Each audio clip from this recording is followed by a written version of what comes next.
Let me continue with Chairman, my time. she's not recognized. Thank you. So I think it's quite interesting that... That was Representative Marjorie Taylor Greene walking out of a House Oversight Committee hearing because she was offended by one of her colleagues. So let's get to the statements and see why exactly she walked out. I want to remind the gentle lady that it was her that actually organized a trip to the DC jail to hug and high five and sit with the insurrectionists that actually attacked our Capitol. So if we're talking about the safety of DC and the Capitol, it's just quite, I think, ironic. This is all facts. This is quite ironic that the insurrectionists that had tried to overthrow our government in the capital city were being coddled. We're actually being coddled by. It's quite a shame that you called them political prisoners or hostages. I think maybe you called them. They actually try to overthrow our government. Let me continue with my time. Mr. Chairman, she's not recognized. Thank you. So I think it's quite interesting that my colleague tried to talk about the safety of DC.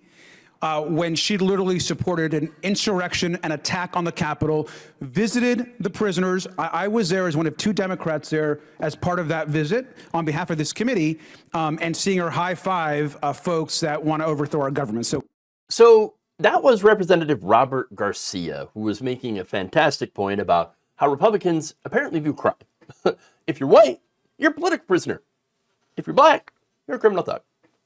Okay, we've seen this.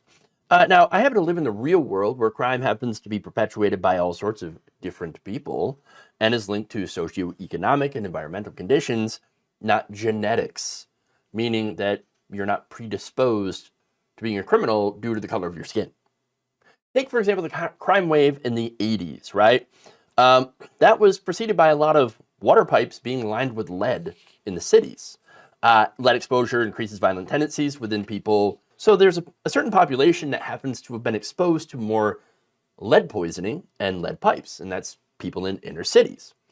When you replace the pipe, as we have in a lot of major cities, you actually saw a decrease in the crime rate. Crime rates have been vastly overstated all across the country by news agencies. If it bleeds, it leads, right? And so there's always reporting, yes, there is crime that's going to happen, right? Now, in Washington, D.C., they're one of the few places that are actually experiencing a crime wave, okay? They're a national outlier. You have shootings, homicides, and carjackings that have all increased. While in cities all across the country, violent crime actually dropped significantly in the past few years.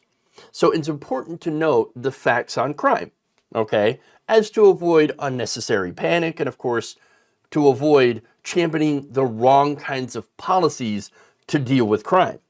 In fact, in Washington, D.C., Eleanor Holmes Norton, the district's long-serving advocate on Capitol Hill, she says that the city needs autonomy, more autonomy to deal with crime, basically being less linked to the actions of Congress. And she also notes that there's a lot of coordination failures between the city's federal and local agencies. So more autonomy, more control to show, to figure out how they can deal with crime, since this is a local problem, dealing with it on a local level. Other experts have said that one of the big issues in Washington, D.C. is the fact that you have an island. It's basically an island of gun control in a sea of guns.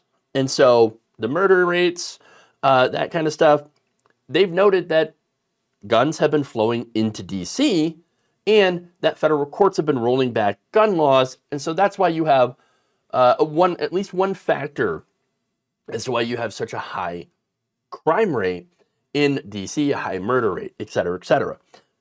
So those are real world issues. But what does this have to do with Marjorie Taylor Greene walking out of a hearing?